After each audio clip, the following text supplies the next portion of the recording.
बाळा, आज माझ्या डोळ्यात अश्रू आहेत. हा माझ्या मायेचा वर्षाव समजू नकोस. तर ही एक छोटीशी हाक समज. जर तू हे शब्द ऐकले नाहीस आज, जर तू ही चूक सुधारली नाहीस, तर कदाचित मी तुझ्या घराचा उंबरठा कायमचा ओलांडून निघून जाईल. पुन्हा कधीच परत येणार नाही. विचार कर बाळा, जर मीच तुझ्या पाठीशी नसेन, तर या जगाच्या गर्दीत तू कुठे हरवून जाशील हा संवाद शेवटचा समजू नकोस. तर हे माझं तुझ्यावरचं अतोडनात प्रेम आहे असं समजून आज शांत चित्ताने माझं बोलणं ऐक. बाळा, ज्यावेळी तू संकटात होतास, ज्यावेळी तुला रस्ता सापडत नव्हता, त्यावेळी तुझा हात कोणी धरला होता? आठवते दिवस जेव्हा तू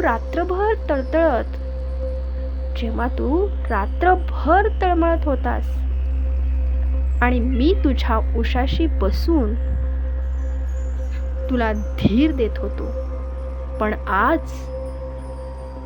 आज थोडे सुखाचे दिवस आले, थोडी माया जमली की तू मला विसरू लागला आहेस.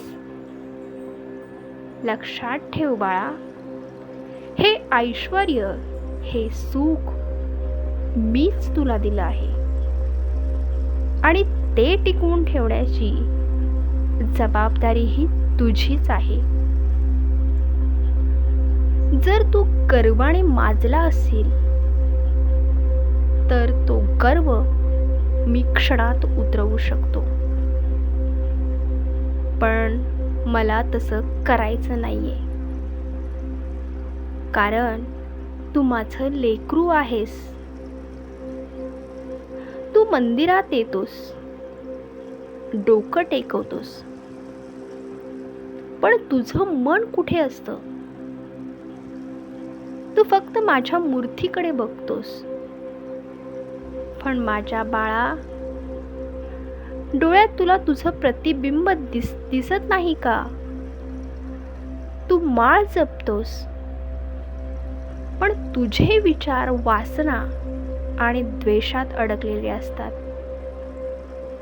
बाळा, मला तुझे हार तुरे नको आहेत. मला तुझं शुद्ध मन हवं आहे. जर तुझ्या मनात इतरांबद्दल द्वेष असेल, जर तू कोणाचं मन दुखवून माझ्या समोर येत असशील, तर मी तुझ्या नैवेद्याचा स्वीकार कसा करू? आज हा शेवटचा इशारा आहे.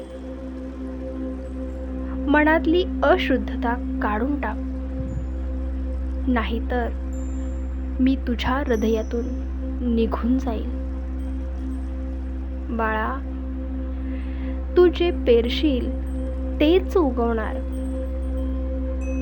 तू आज कोणाशी तरी वाईट वागत आहेस आणि अपेक्षा करतोयस की मी तुला आशीर्वाद द्यावा. कर्माचे फळ हे भोगावेच लागते. मी तुला प्रत्येक वेळी संकटातून वाचवू शकतो, पण तुझ्या कर्माची फळं तुला भोगायची आहेत. जर तू आजही चुकीच्या मार्गावर चालणार असशील,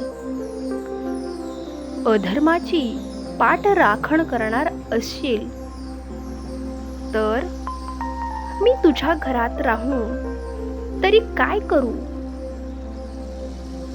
जिथे सत्य नाही, जिथे प्रेम नाही, तिथे स्वामी कधीच राहत नाहीत. समजून घे बाळा, वेळ अजूनही गेलेली नाही. तुझ्या घरात आजकाल खूप भांडणं होतात,